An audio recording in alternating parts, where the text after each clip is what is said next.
안녕하세요, 부동산 히어로입니다. 오늘은 전세 3+3 개정안이 통과되면 정말 심각한 부작용은 바로 이것이다 라는 제목으로 영상을 마련해봤습니다. 전세로 한 집에 살 수 있는 기간이 또 늘어나면서 기존 법안으로 인한 부작용이 더욱 심화될 것으로 예상되는데요. 이번 영상에서는 이런 법안이 통과되면 어떤 부작용이 예상되는지, 그리고 결국에는 어떤 파급효과가 있는지 면밀히 정리해보도록 하겠습니다. 오늘의 영상이 실질적인 도움이 되신다면 아낌없는 구독, 좋아요 부탁드리겠습니다. 먼저 전세 3+3 보장법이 도대체 무엇이고 앞으로 어떻게 되는 것인지 간단하게 정리해 보겠습니다. 지금까지는 주택 임대차 계약의 기본 계약은 2년이었습니다.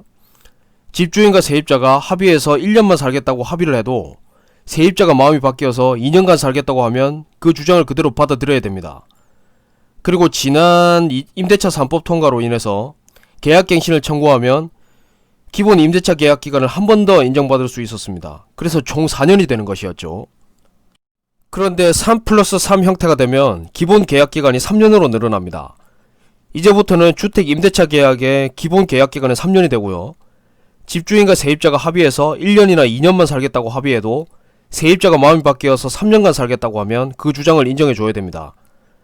거기에 계약갱신 청구를 해서 기본 임대차 계약 기간을 한 번 더 연장받을 수 있습니다. 그래서 이제부터 6년이 되는 것이죠.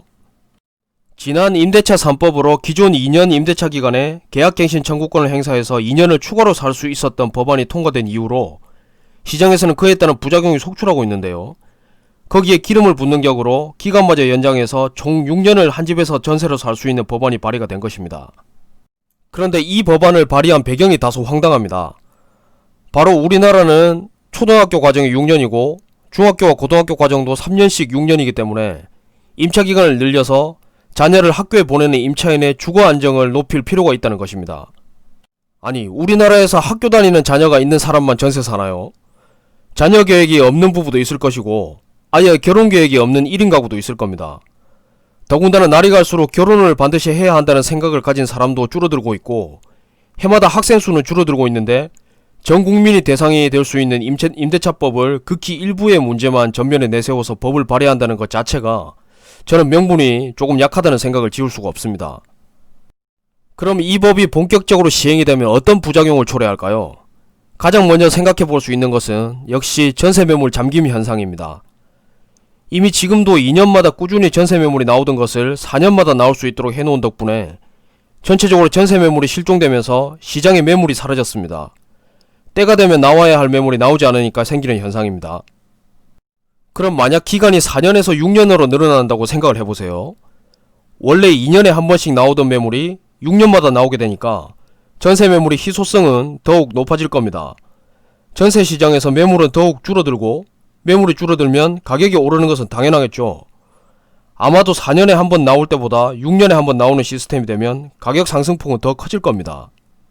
두 번째로 생각해 볼 수 있는 부작용, 과연 전세 3+3 보장법 도입 목적에 맞게 과연 매년 신학기가 시작되면 그에 맞춰서 전세 매물을 구할 수 있느냐입니다. 신학기에 맞춰서 최초 전세 계약을 체결해야 법안 도입 목적에 맞도록 자녀가 초등학교를 졸업하기 전까지 혹은 중학교에 입학해서 고등학교를 무사히 마칠 때까지 주거 불안을 걱정하지 않고 교육에 전념할 수 있을 겁니다. 그런데 시간이 흐를수록 시장에는 전세 매물이 사라질 텐데 과연 자녀의 신학기 일정에 맞춰서 제때 전셋집을 구할 수 있을까요? 결국 매물 잠김 현상이 심화돼서 시장의 매물이 사라지면 임대차 존속기간과 학사 일정의 흐름이 같이 되지 못하게 되고 결국 법안의 도입 목적도 희석되고 나아가서는 법 제정의 의미 자체도 없어지게 될 겁니다. 그리고 마지막으로 가장 중요한 것, 결국 이 영상을 보고 계신 분들도 이 법안도 소급 적용이 될지에 대한 관심이 가장 많을 것으로 봅니다. 지난 2+2 법안도 기존 계약, 신규 계약 할 것 없이 모두 소급해서 법을 적용을 해서 부작용이 속출했습니다. 남의 집에 전세로 살고 있는 1주택자가 현재 살고 있는 집은 집주인이 실거주한다는 이유로 쫓겨나게 되고 자신이 소유한 집은 세입자가 2년 더 살겠다고 해서 그 집으로 들어가지도 못하는 경우가 대표적인 소급 적용 부작용 사례가 되겠죠. 물론 전례를 봐서는 앞뒤 전후 사정과 논리성 등은 전혀 고려하지 않고 소급 적용될 가능성이 높습니다. 다만 한 가지 변수는 이번 전세 3+3 보장법 도입 목적이 다른 것도 아니고 초중고등학교의 학제에 맞춰서 장기간 안정적인 주거 환경을 제공하는 것이 목적이기 때문에 지난 2년 계약을 소급 적용하면 일정이 맞지 않는 문제가 발생합니다. 즉, 기존 계약에 3년을 연장하면 총 계약 기간이 5년이 되니까 본 취지와 전혀 맞지 않는다는 것이죠. 확률이 낮아 보이기는 하지만 법도 취지에 맞지 않기 때문에 소급 적용을 하지 않을 가능성도 있다고 저는 그렇게 생각합니다. 어떻게 해서든 결국 전세 3+3 법이 시행되면 어떤 파급효과가 발생할까요? 시장에서 전세 매물이 잠기면 희소성 증가로 당연히 전세가는 계속 오르게 될 겁니다. 전세가가 오르면 매매가를 밀어올리는 현상이 발생하죠. 매매가의 상승은 재산세나 종부세의 과세 표준을 높여서 결국 집주인의 세금 부담, 그 중에서도 보유세에 대한 부담이 가중될 겁니다. 여기서 끝이 아니죠. 집주인의 세금 부담이 늘어나면 결국 그 세금은 누구에게 갈까요? 바로 매물 잠김 현상으로 폭등한 전세가에 집주인에게 가중된 세금까지 반영이 되어서 결국은 전세가가 더 오르는 악순환을 반복하게 됩니다. 시간이 흘러서 법안이 자리 잡을수록 집주인과 세입자 모두 살기 힘들어지는 상황이 오는 것입니다. 제가 이번 영상을 제작하면서 자료를 수집하다가 웃지 못할 댓글들이 있어서 재밌는 것만 몇 개 골라봤습니다. 어떤 분은 학교 다니는 자녀만 생각하지 말고 전 국민을 대상으로 이제는 100세 시대니까 아예 계약 보장기간을 50+55로 평생 살 수 있게 하자는 댓글도 있었고요.